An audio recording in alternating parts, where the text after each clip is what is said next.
This is Sky World News, our top stories this hour. Hello, I'm Eric Johnson. I'm a journalist, communication speaker and presenter, drawing on years of broadcasting with the likes of the BBC, Bloomberg and Sky to help audiences communicate with confidence. From global news to live studio debates, I bring energy, warmth and clarity to every story I tell. Just one story dominating our news coverage this afternoon. A series of massive explosions at an oil depot in Hertfordshire. Eric Johnson is one of the first journalists on the scene. Got in the car straight up here, then I was just faced with this massive column of smoke. It was so big you could see it from space.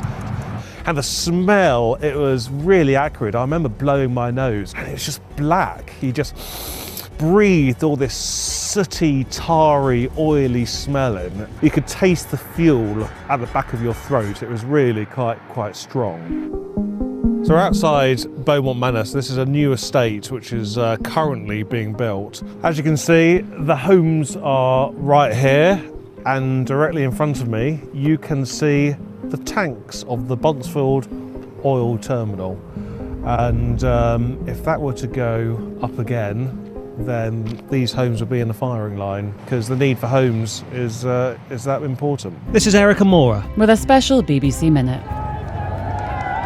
King Charles III has been greeted by crowds outside Buckingham Palace on his return to London ahead of his first address to the nation as Britain's new monarch. He'll be formally proclaimed monarch on Saturday morning in St James's Palace. Gun salutes have been heard across the country and in overseas territories. India, the largest country in the Commonwealth, has announced a day of mourning on Sunday. The outgoing president of Kenya, Uhuru Kenyatta, said the Queen had been a towering icon of selfless service. Kenya was where she ascended the throne 70 years ago. At 6 o'clock with the latest BBC News for Northamptonshire, I'm Eric Johnson. In the last few moments, Buckingham Palace has said the King will return to public duties after responding positively to cancer treatment. King Charles has been receiving care as an outpatient since early February after being diagnosed with the disease. A palace spokesperson said His Majesty is greatly encouraged to be resuming some public-facing duties and very grateful to his medical team for their continued care and expertise. Good morning, welcome to Sky World News. We start with breaking news from Spain. Catalan police have killed 4 suspected terrorists and seriously injured a 5th in a shootout in the town of Cambrils, south of Barcelona. In the past hour, police have carried out controlled explosions in Cambrils. The suspects were believed to have been wearing explosive belts. It follows the lethal van attack on crowds in Las Ramblas in Barcelona's city centre yesterday afternoon. Separately, 6 civilians and 1 police officer were injured in a second car attack in Cambrils in the early hours of this morning. I'm Eric Johnson and this is LBC News. The deadly coronavirus has now reached Europe. At least 2 cases have been confirmed in France. In the UK, 14 people have been tested for the illness. All have been given the all clear. In China, the death toll has risen to at least 26, with more than 830 confirmed cases. President Obama has congratulated Donald Trump on his stunning victory in yesterday's presidential election and has invited him to the White House tomorrow. The two will discuss the transition of power. Mr. Obama will discuss the election results at 12:15 Eastern, with Hillary Clinton scheduled to address the nation momentarily. In Iraq, Islamic State militants are said to be using tens of thousands of civilians as human shields. That's according to the United Nations. The UN says it's taking place in and around the city of Mosul, which is under siege by Iraqi and US-led coalition forces. It says IS uses civilian hostages to make sure certain areas are not attacked.